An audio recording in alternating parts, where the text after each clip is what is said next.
Meus irmãos, mais uma vez, a paz do Senhor. Podeis assentar.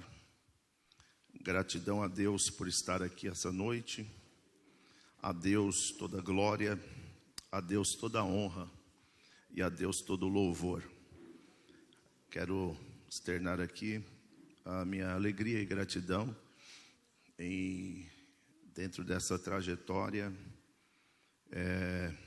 que nós estamos caminhando dentro desse ministério, essa trajetória que o Senhor tem nos proporcionado momentos de alegria, lágrimas de dor, mas também muitas lágrimas de alegria, lágrimas de sofrimento, mas também muitas lágrimas de alegria.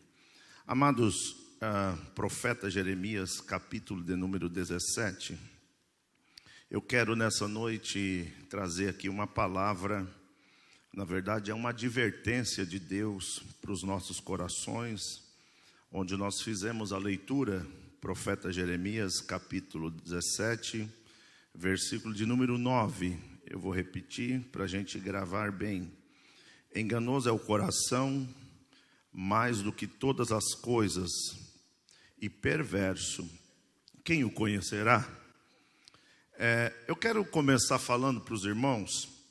Imagine que você tenha um amigo muito íntimo, um amigo que você compartilha com esse amigo dores, sofrimento, é o teu amigo muito próximo. E tem os momentos de dores que você compartilha com o seu amigo, essas dores que você tem enfrentado. Aí, de repente, eu chego até você e digo para você, olhe, tome cuidado com aquele seu amigo, porque aquele seu amigo ele não é muito fiel a você. Cuidado que o seu amigo é enganoso. Eu acredito que posteriormente, quando você for ter com esse seu amigo, você vai lembrar da palavra que eu te falei e possivelmente você vai ficar um pouco preocupado. Talvez você tomará cuidado no que você vai falar, talvez você não dará credibilidade 100% no que o teu amigo vai falar, porque eu disse para você que você precisa tomar cuidado, que aquele seu amigo, ele não é tão verdadeiro. Na verdade, irmãos, eu estou dizendo isso porque foi desta forma que eu entendi o verso de número 9. Se a gente observar o verso de número 9, é exatamente isso que Deus está dizendo através do profeta Jeremias para nós. Perceba que ele está dizendo, tomem cuidado, não é com teu amigo mais próximo. O profeta, através da revelação do Espírito Santo, que Deus está usando o profeta Jeremias para falar conosco nessa noite, ei, estou trazendo uma advertência para vocês. Tomem cuidado com o seu coração, cuide dele, porque o seu coração, que é o seu amigo mais íntimo, além dele ser enganoso, ele é perverso. Então, preste muita atenção na profundidade que esse texto está dizendo para nós. Esse amigo, que está 30 centímetros daqui para cá, devemos tomar muito cuidado, porque este amigo, ele é perverso e ele é enganoso, e o profeta faz menção dizendo, mais do que qualquer coisa. Então veja que é no coração, irmãos, que nasce sentimentos, decisões e pensamentos. Então a palavra que Deus está trazendo a nós aqui, e a pergunta é, o que tem governado os nossos sentimentos? Quais são os sentimentos que têm prevalecido dentro do nosso coração? Será que nós temos prestado atenção quando o nosso coração ele se precipita para tomar uma decisão? E será que nós não temos parado, pensado, analisado para nós seguir aquela decisão que o nosso coração está propondo para nós? Então, Deus falou comigo, lendo esse texto já tem alguns dias, que nós precisamos tomar muito cuidado com o nosso coração. Cuidado com os seus sentimentos. Cuidado com o sentimento de ira, de raiva, de rancor. Cuidado com o seu sentimento de inveja, de ingratidão.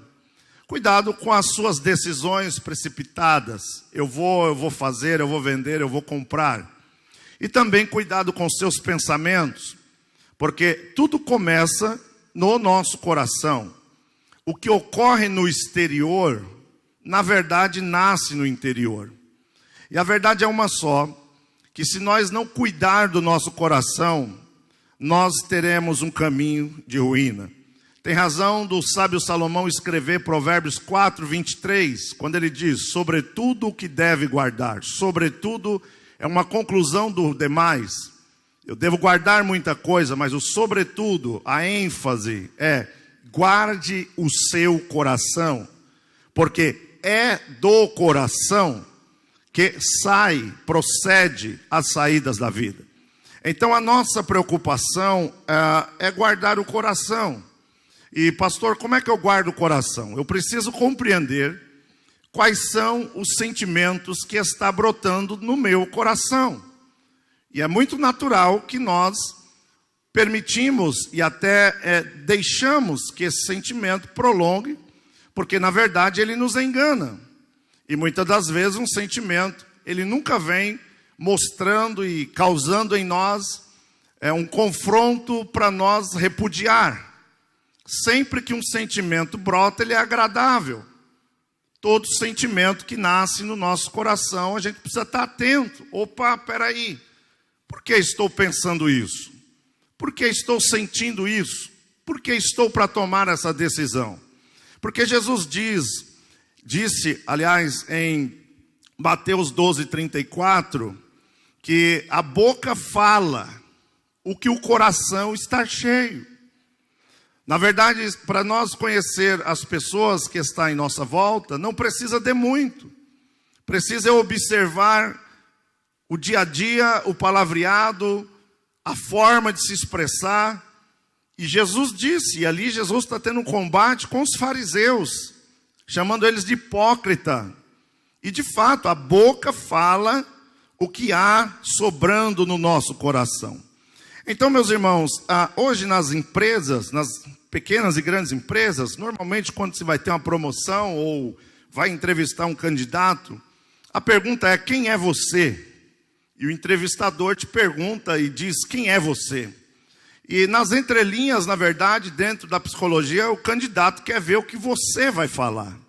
Porque você até pode mostrar uma roupagem por fora, mas quando você abre a boca e no seu desenrolar do que você fala, denuncia o que está no seu coração. Então, é no coração que nasce, ou que brota, as crenças. A maior parte das nossas crenças é no coração, dos medos, das dores. Elas foram desenvolvidas ao longo dos anos. Nós fomos colocando dentro do nosso coração e formou o que nós dissemos, quem sou eu? O eu, Marcos, é aquilo que está no meu coração ao longo dos anos. Meus medos estão lá no meu coração. As minhas razões estão lá no meu coração. Então é muito importante nessa noite, e eu acredito que Deus nos reuniu aqui para a gente pensar sobre isso. E olhar o nosso comportamento, sentimento e aquilo que tem brotado em nosso coração. Agora, o verso 10 também me chama muita atenção, porque eu estou dando aqui a nível de introdução, falando do coração. O 10 faz uma pergunta, e a pergunta é, olha só o que está escrito no 10.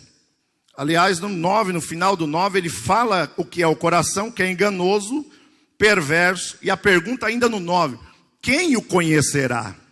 O pastor Nilson me antecedeu dizendo que nem nós mesmos conhecemos o nosso coração, e é verdade.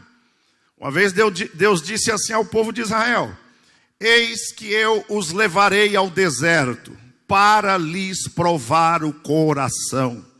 Tem hora que a gente acha que pode, que que faz. E o interessante, irmãos, que tem hora que Deus vai provar o nosso coração nos dando. Dando o quê? Dando o que Ele pede. Isso é maravilhoso. Tem hora que Deus dá.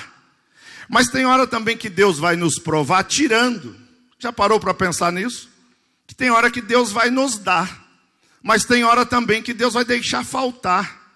Então, a propriedade de quem está provando é que ele conhece tanto um extremo quanto o outro. Porque às vezes você está falando, não me corrompo, nada me corrompe, meu coração é de Deus. E Deus está olhando, e Deus está esquadrinhando, Deus está vendo, sendo bobinho. Eu vou dar para você, só para você dar uns passinhos a mais. E lá na frente, quando você tiver, você vai olhar e vai falar, rapaz, eu estou me perdendo. E às vezes também é o contrário. A gente diz, Deus mesmo não entendo, eu te amo, conta comigo. E Deus está dizendo, bobinho também. Eu vou deixar faltar só para você ver que você nem você mesmo se conhece. Então o que me chamou a atenção, e agora eu quero pedir para você muita atenção. O verso de número 10 diz assim, eu o Senhor, primeira pessoa, eu o Senhor, esquadrinho o coração. E o que eu fiquei mais assustado, que essa tradução aí é um pouquinho nova, mas na tradução antiga está escrito assim, eu o Senhor, esquadrinho o coração e provo os rins. Eu falei, meu Deus do céu, o que tem a ver coração com rim? Porque aqui Deus está dando uma contra-resposta para o verso 9. Ou seja, Deus está mostrando para o profeta Jeremias, dizer, fala para o povo isso aqui, e fala para eles não ficar presos no seu sentimento, achando que o coração deles é amigo, porque o coração, se não tomar cuidado, é enganoso. Mas também diga o seguinte para eles, que eu, o Senhor, primeira pessoa, eu, o Senhor, provo, verso de número 10, esquadrinho o coração e provo os rins. Agora preste atenção nisso aqui, meus irmãos. Isto para dar a cada um. Deus não é Deus que julga ou nos vê na multidão. Na multidão você não tem imagem. Na multidão você não pensa por si próprio. Você está indo com a multidão, você está andando com a multidão. Você não tem imagem própria, você não tem nome próprio. Quem é você na multidão? Na multidão você é um monte de gente, é uma massa de manobra. Você está indo, o povo está indo, o povo para, você para. Então, a pergunta de Deus e o confronto de Deus aqui, senhores, é exatamente esse. Eu, Senhor, eu esquadrinho o coração, provo os rins. Isto para dar a cada um. Irmãos, Deus não olha o conjunto. Deus não olha no todo. Num ajuntamento a gente vê o ministério Bagnar, a gente vê o ministério tal, a gente vê a família tal. Mas não, Deus vê as particularidades de cada um de nós. Deus vê o ser, Deus vê o Marcos, Deus vê você além do que o homem vê. Eu fiquei lendo esse texto e lembrei que o pastor Josué pregou lá sexta-feira na congregação. E ficou marcado a frase quando Deus disse ao profeta Samuel ir na casa de Jessé, o belemita, porque Deus precisava levantar um rei para reinar sobre o povo, e o profeta Samuel é um homem extraordinário. O profeta Samuel é um profeta de Deus, um homem que no final do seu ministério ele reúne todo mundo e diz o seguinte, se eu defraudei alguém, se eu me corrompi, se eu fiz conchavo político aí, se eu tiver alguma coisa para que vocês joguem na minha cara, apresente a mim. Era um homem que tinha um caráter fora do comum. E mesmo esse homem, desse caráter tão extraordinário, quando ele chega na casa de Jessé, que ele vê os filhos passando, ele se encanta com a beleza. E a voz do Todo-Poderoso, que não erra endereço, que conhece as profundidades, brada no coração de Samuel. E diz, Samuel, não atente para a beleza, para a aparência. Eu não olho como o homem olha. O homem olha o exterior. Eu olho o coração. Há um Deus que olha o nosso coração. Porque se nós fôssemos depender de homens, e alguns homens cruéis, eles iriam nos analisar pela nossa faculdade, pelo o poder aquisitivo, pelo carro, pela casa, pelo lugar onde você mora. Mas o nosso Deus, Ele olha o coração.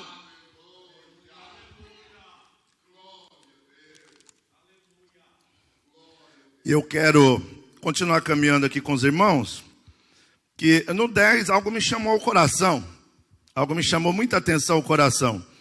Deus disse ao profeta, eu esquadrinho Eu fui procurar estudar esse texto, irmãos, e confesso que tem uns dias que eu estou estudando para tentar assim entender de Deus, o que Deus quer falar conosco aqui. E eu fui assim marcando algumas coisas que saltou do texto para o meu coração. Primeiro, essa palavra esquadrinhar.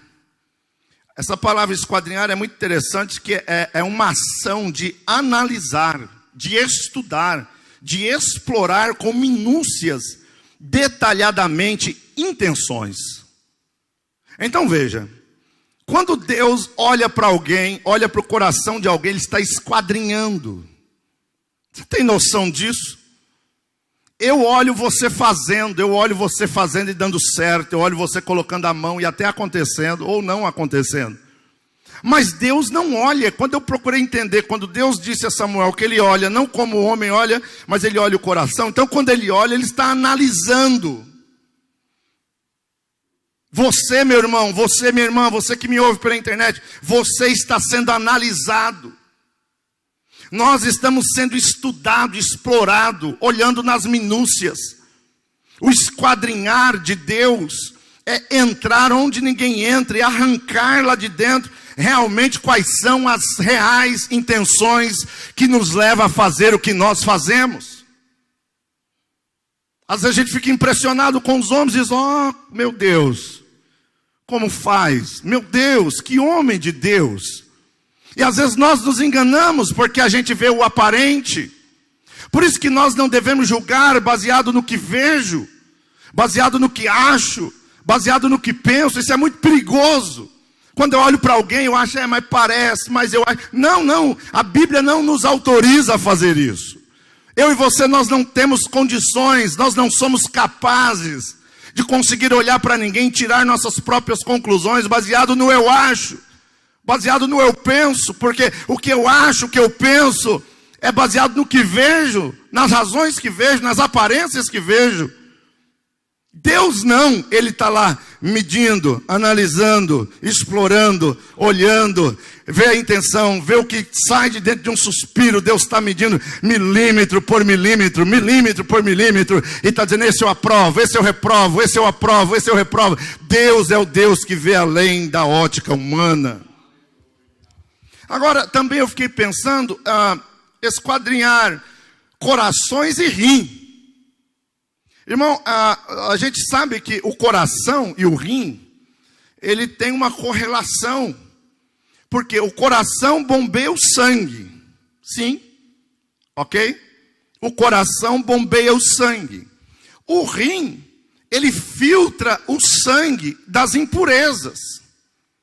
E o interessante é que nas épocas passadas, normalmente a linguagem, não sei se por conta do conhecimento da medicina, mas a ideia que se tinha de rim, a ideia que se tinha do emocional, estava muito ligado ao rim. Era sentir as pontadas no rim, as pessoas atribuíam isso, e eu quero ler com você, não quero me ater aqui, mas por exemplo, se você lembrar do Salmo 73... você percebe que ali é o salmista, compositor Asaf, que estava com seu coração muito azedo. E Asaf estava azedo de pessoas, azedo de ministério, azedo de igreja, azedo de relacionamento, azedo até com ele mesmo. Se você ler cuidadosamente o Salmo de Asaf, ele vai dizer que o coração dele estava azedo. E o interessante é que ele vai fazer uma correlação no Salmo 73, 21, que ele diz: meu coração estava azedo a tal ponto, que ele descreve assim: eu sinto picadas nos meus rins. Ele está fazendo ali a ideia das pressões emocionais e psicológicas que ele estava vivendo, que ele chegava a sentir picada no rim. Se a gente também observar o que o salmista, no Salmo de número 26, versículo 2, também o salmista vai falar sobre isso. O salmista vai descrever e vai dizer: examina-me, olha a profundidade, examina-me, esquadrinha-me. Salmo de número 26, verso 2. Examina-me, prova-me e esquadrinha o meu rim. Em algumas traduções está mente, mas nas traduções mais antigas é rim. Se você observar, pastor Nilson disse aqui, Salmo 139, o salmista Davi fazendo um check-up na sua vida, ele não se vê capaz, ele não consegue ter a dimensão se o caminho que ele estava, as decisões que ele estava tomando era certa, errada. Eu não sei se você já viveu esse momento de bagunça mental, bagunça na sua cabeça. É assim que o salmista estava. Então ele descreve dizendo, sonda-me, ó Deus, sonda-me. Vê o Senhor, porque eu não sou capaz nesse momento de olhar o meu coração, de sondar o meu coração. E na verdade o que ele está dizendo é, o meu coração está uma bagunça, que nem eu sei o que está acontecendo. E o salmista ora dizendo, sonda-me, ó Deus, e vê se em mim há algum caminho mau. E no 13 ele vai dizer, pois o Senhor possuíste os meus rins e cobriste o ventre da minha mãe. Então, meus irmãos, observe que o rim, na Bíblia, ela traz uma conotação de emoção, uma conotação de sentido, de momentos de provações espirituais. Ainda para nós finalizar, Apocalipse 2, 23. Deus ali dizendo àquela igreja, dizendo o seguinte, ferirei de morte, Apocalipse 2, 23. Ferirei de morte seus filhos, e todas as igrejas saberão que eu sou aquele que sonda a mente e corações. Em outras traduções está, sou aquele que sonda os rins e os corações, e darei a cada um segundo as vossas obras. Então, o verso de número 9, eu dei todo esse rodeio aqui para a gente falar uma grande verdade que está no meu coração, e eu concluo e já termino a minha palavra. Vocês observem que o Deus que nós servimos, Ele é um Deus que vê coração e vê sentimento. Ele vê, Ele conhece, Ele tem o poder de esquadrinhar e trazer a dimensão de fato, que muitas vezes nós não conseguimos fazer isso. Agora, preste muita atenção, que eu quero finalizar essa palavra com a palavra, eu estou dizendo aqui sobre guardar o coração. Então eu quero acrescentar à minha fala, talvez se eu fosse dar aqui um nome a essa mensagem, um título a essa mensagem, eu diria o seguinte, destronando os deuses no coração. Destronando os deuses no coração. Irmãos, é no coração que nós construímos altares para Deus. Mas o diabo sabe também que é no coração que a gente, se não guardar o coração, constrói altares para deuses estranhos. É tão interessante isso que quando Deus dá os mandamentos, e Ele proíbe que nós levantemos algum ídolo, seja ídolo de uma pessoa, seja ídolo de uma imagem, enfim, Deus Ele proíbe literalmente, não façam para vocês nenhum ídolo, nenhuma imagem. Deus estava dizendo ao povo, eu sei que é no coração que o homem tem necessidade, preste atenção nisso, é no coração que o homem tem necessidade de levantar altares de adoração. Da mesma forma que Deus quer ser adorado no seu coração, o diabo sabe disso e quer colocar no nosso coração deuses. Por exemplo, a moça, quando está apaixonada pelo rapaz ou vice-versa, eles querem ver essa química e essa ligação. Quer ver a intensidade do amor. Algumas moças dizem, alguns rapazes dizem, me dá uma prova que você me ama.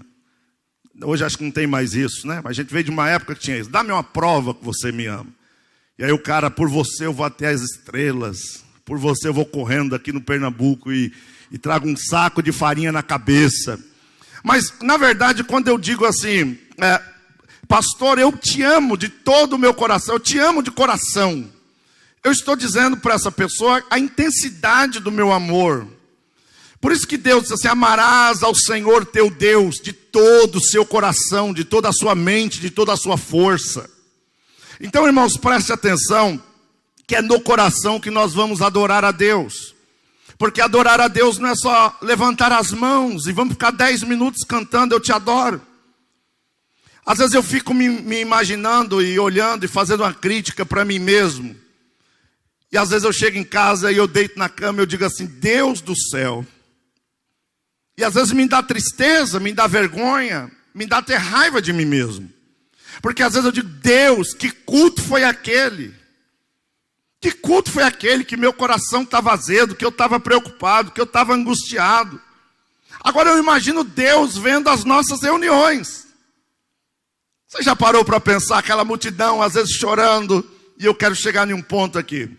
Porque a verdade, irmãos, preste muita atenção nisso aqui. A verdade é que muitas vezes há deuses no nosso coração e precisa ser destronados. É um engano que o nosso coração está mostrando para nós. E às vezes o culto que agrada a Deus, não agrada a nós, não é o culto que agrada a Deus. Já parou para pensar? Porque muitas vezes, preste muita atenção, nós estamos com um trono no nosso coração e não é o trono de Deus que está sendo ocupado. Primeiro ídolo que precisamos destronar. Eu creio que nós, Igreja Evangélica Brasileira, nós não temos imagens. Nós estamos muito bem doutrinados nisso. Nós já compreendemos isso. Por exemplo, eu estive agora no sertão da Bahia e eu disse para minha esposa, meu Deus do céu, mas que coisa é aqui, pessoas boas, pessoas hospitaleiras, mas a grande maioria das casas tinha lá uma espécie de uma, eu não sei como é que é o nome daquele negócio assim, mas é um quadrado assim na parede, é um porta-imagem, digamos assim. E lá a grande maioria, acho que a maioria das casas que eu entrei eu vi aquilo. Era imagem de todo tipo, tinha imagem que eu nem conhecia, nem sabia o nome. E pessoas fiéis àquela tradição, àquela crença. Pessoas que têm lá uma vela acesa, um copo com água, as suas oferendas. Então, às vezes a gente olha para isso e, irmãos, eu vou dizer aqui o que Deus colocou no meu coração. E às vezes a gente fica muito preocupado com isso. Só que às vezes tem alguns outros altares que está dentro do nosso coração que a gente nem se preocupa. A gente diz assim, eu fui liberto, eu sou salvo, graças a Deus eu não tenho imagem, eu não tenho um crucifixo, eu estou liberto. E às vezes a gente dá de ombro achando que está bom. Mas aí eu comecei a ler esse texto e Deus disse ao meu coração, pregue por onde você passar. Que é tempo da minha igreja destronar os deuses estranhos que estão no altar, que é o coração, que não está me agradando. Às vezes a gente vai construindo alguns altares e tal, e não dá muita ligança para ele, e vai levando, e tá bom, eu sou dizimista. Deus não está preocupado com o nosso dízimo. Claro que nós somos uma igreja educada, que precisamos dizimar, entendemos isso que é por gratidão. Deus também não está preocupado com a nossa frequência no culto. Claro que é bom estar no culto, isso nos fortalece. Mas o problema é, como está o nosso coração no sentido de adoração? Qual é o Deus que precisa ser destronado? E eu estou pregando essa palavra para mim.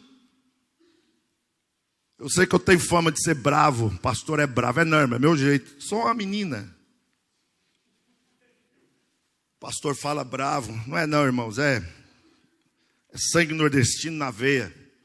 Mas a preocupação de Deus conosco nessa noite é, reflita como está o seu coração. E o primeiro, eu vou correr aqui para eu não passar. Primeiro Deus que precisamos destronar é a egolatria. Sabe o que o nosso coração faz conosco?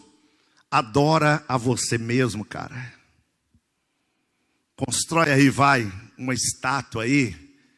E todo dia você vai olhando para ela e vai falando, mas eu sou o cara mesmo.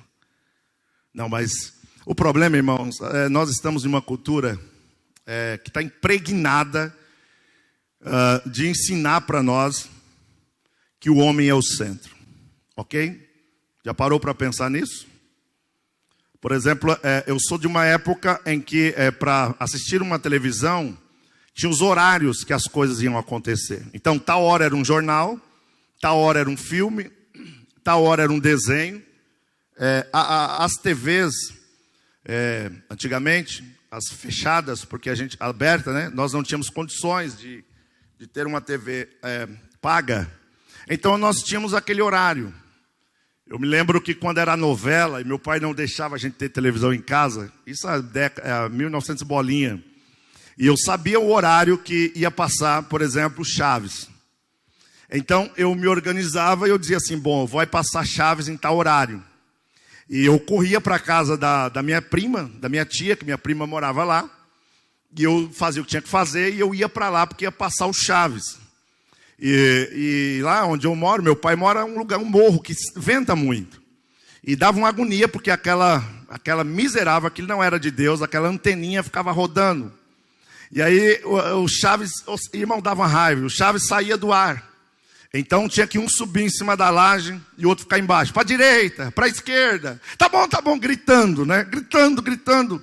Não, saiu de novo, roda. E rodava a antena até sintonizar e pegar o sinal. Os anos passaram e a gente entende que a tecnologia está um gigante hoje, claro. E o interessante é que com essa tecnologia, vocês percebem que a tecnologia veio para colocar o homem no centro. O homem não pode ser contrariado mais. Hoje as TVs entenderam que o homem é o centro, então já criou lá um negócio chamado Netflix. E lá você não precisa esperar a hora de nada, lá você procura o que você quer. Eu quero um jogo, eu quero um filme, eu quero um... Você tem o controle, você é o cara, você é o que comanda. Não bastando, se é uma casa grande, cada um tem sua conta. Então, a conta do pastor Daniel, ele gosta de tal coisa, vai mostrar para ele aquilo que ele gosta. A conta da Cássia já é uma outra conta, porque inteligentemente o sistema captou isso, que o homem é o centro, o homem tem que ser o centro, e a gente vai botando na cabeça que a gente é o centro mesmo. Aí, contrapartida, nós vemos hoje algumas mensagens, e a grande maioria... E eu não vou muito longe, que outro dia eu peguei um caderno e falei assim, eu vou começar a marcar, não a nível de crítica, mas eu vou marcar, peguei 2 meses e comecei a marcar as mensagens que eu estava ouvindo em todo lugar que eu ia. Na minha igreja, cada um pregando, eu marcando e tal, saindo para os lugares, 2 meses fazendo isso. Todo culto que eu ia, eu marcava. Irmãos, quando um dia eu sentei para ler aquelas mensagens, eu comecei a chorar. Porque eu não vi uma mensagem falando de confronto. Eu não vi uma mensagem falando de céu. Eu não vi uma mensagem falando de libertação. Eu não vi uma mensagem falando de inferno. Todas as mensagens, o viés era: você vai brilhar, as portas vai abrir, você vai passar, Aquilo trouxe uma tristeza ao meu coração. Imediatamente o Espírito Santo me incomodou. E eu ouvi a voz do Espírito dizendo no meu espírito: cadê os meus profetas da terra? E aí tem gente que diz: não, pastor, não pode pregar muito sobre o inferno, porque o povo vai ficar com medo. Não pode falar muito de morte, que as pessoas têm que vir pelo amor. Não, pastor, que hoje a retórica... Outro dia, vamos adiante. Irmãos, então preste muita atenção. Que o primeiro altar que nós precisamos destronar nessa noite é a egolatria. E agora pasmem no que eu vou dizer. Estas mensagens de que você vai passar, imagina, Deus não vai deixar.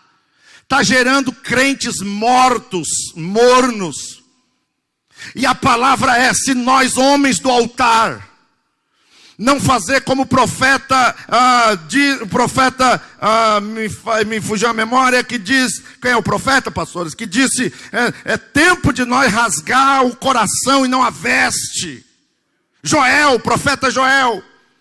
Nós precisamos, meus irmãos, orar no poder do Espírito Santo e pedir a Jesus que volte a batizar crianças com o Espírito Santo. Nós precisamos, no poder do Espírito Santo, pedir a Jesus que volte a salvar almas.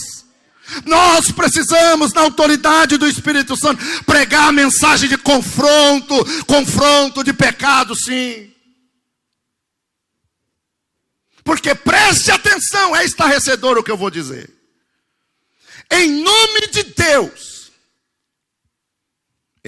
Deus, eu uso Deus para atender as minhas ou os meus egoísmos. Eu me aproximo de Deus para que Deus resolva exaltar a mim mesmo. Isso me deu um temor quando eu fui orar.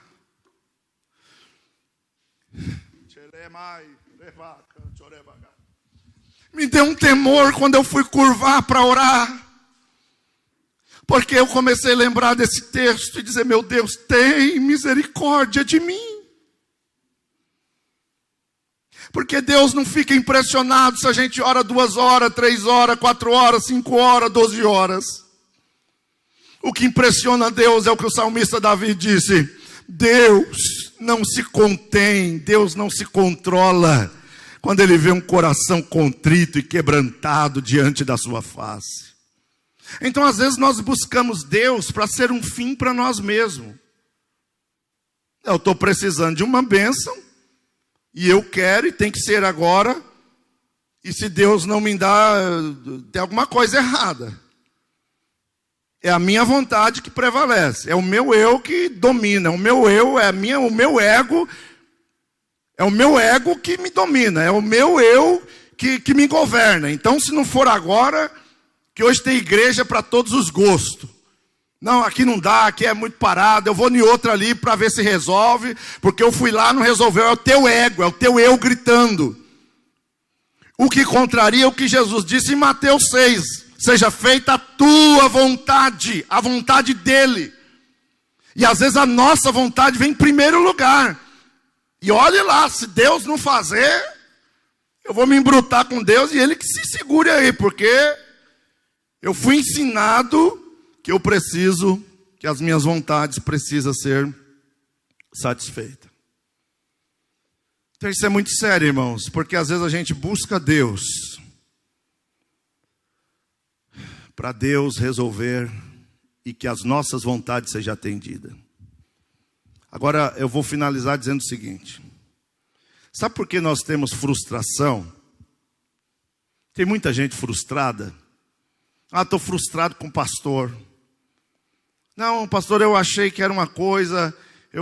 Irmão, é amizade frustrada, é casamento frustrado. Eu tenho conversado com pessoas. Eu nunca vi uma geração tão frustrada como essa.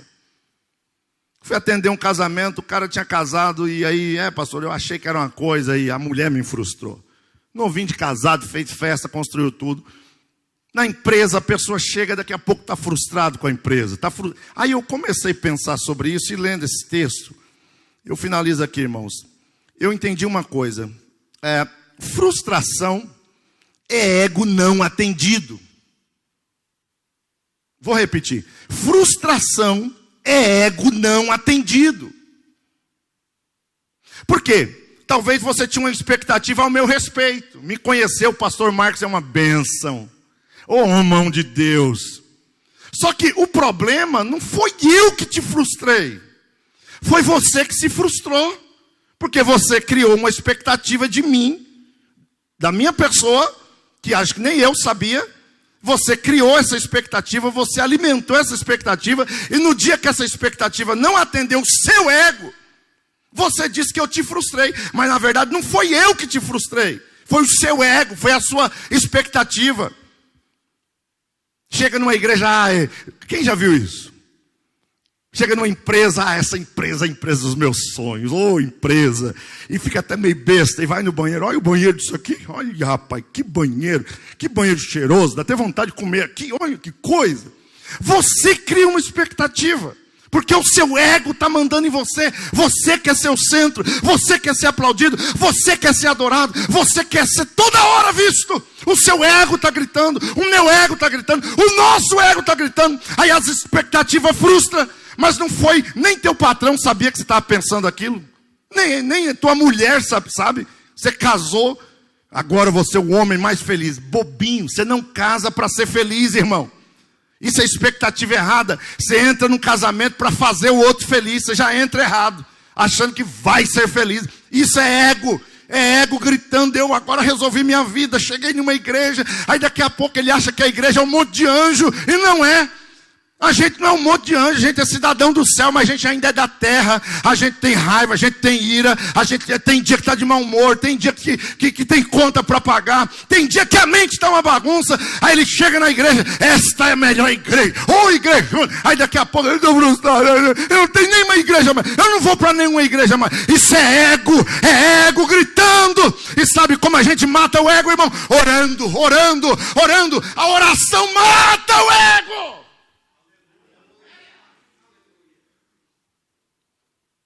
Aliás, Jesus nos chamou, não foi para a vida. Jesus nos chamou para a morte. Primeiro, nós morremos. Paulo disse assim, que não vivo eu, mas Cristo vive em mim. Estou crucificado com Cristo. Eu fui num velório, um tempo atrás, e um velório muito bonito. Não sei se eu posso falar assim, velório bonito. Mas pensa num velóriozão assim, irmão. Que tinha até garçom no velório. Caixão com alça de ouro e tal. O povo tudo sentado em mesinha. E eu olhando para aquilo, falei, rapaz, não dá nem vontade de ir embora. Ô garçom, por favor, um café. E o povo cruzando as pernas, toda a etiqueta. Ô garçom, por favor, um pão de queijo. E o morto nem estava lá. O morto, ele não fala. O morto, ele não reclama. O morto, ele não fica saindo do caixão para dizer, eu não gostei, tem alguma, essa cor. Ele não fala. Sabe o que a igreja brasileira está precisando? Matar o ego. Matar o eu. Matar as minhas razões, matar as minhas vontades. Cruz é morrer, Quando eu vou para a cruz, quando eu vou para o altar, quando eu vou para a oração. Os 3 compartimentos do tabernáculo, preste atenção, ali é o caminho da oração. Tinha os 3 compartimentos, o primeiro deles você tinha que lavar, você tinha que passar na pia, você tinha que chegar lá se lavar. Quando você vai para a oração, você vai todo imundo, irmão. Você tem que chegar lá já lavando. Deus, lava-me, limpa-me. Eu pensei algo errado. Deus, eu errei. Às vezes a gente só chega falando dos erros dos outros. Fulano, ciclano. Não, irmão, a pia é para nós lavar. Lava a alma, lava a roupa, lava o coração, lava em lágrimas. Gaste tempo na pia. Gaste tempo na pia. Talvez pessoas estão me ouvindo aqui, estão dizendo, pastor, eu não estou sabendo lidar com o meu sentimento, tem hora que me toma. Então está faltando oração, está faltando pia, está faltando se lavar. Senhor, olha quão miserável que eu sou. Deus, os outros erram, mas eu também erro com os outros. Deus, os outros pecam, mas eu também sou pecador. Está faltando pia. E está faltando sacrifício. Precisamos morrer a cada dia, matar o ego. Meus irmãos, eu concluo aqui dizendo que para as nossas frustrações, elas serem, a gente viver uma vida de modo que eu não viva frustrado com tudo e com todos. O conselho que eu dou é não crie expectativa. Não fica criando expectativa. Eu estou naquela expectativa, quando não ocorrer, você vai se frustrar. Viva um dia de cada vez. Viva se alegrando e vai ter momentos que você vai chorar e vai ficar triste. Isso é muito natural. Mas não fica criando expectativas, porque isso é ego dentro de você, querendo algum resultado para você ser satisfeito.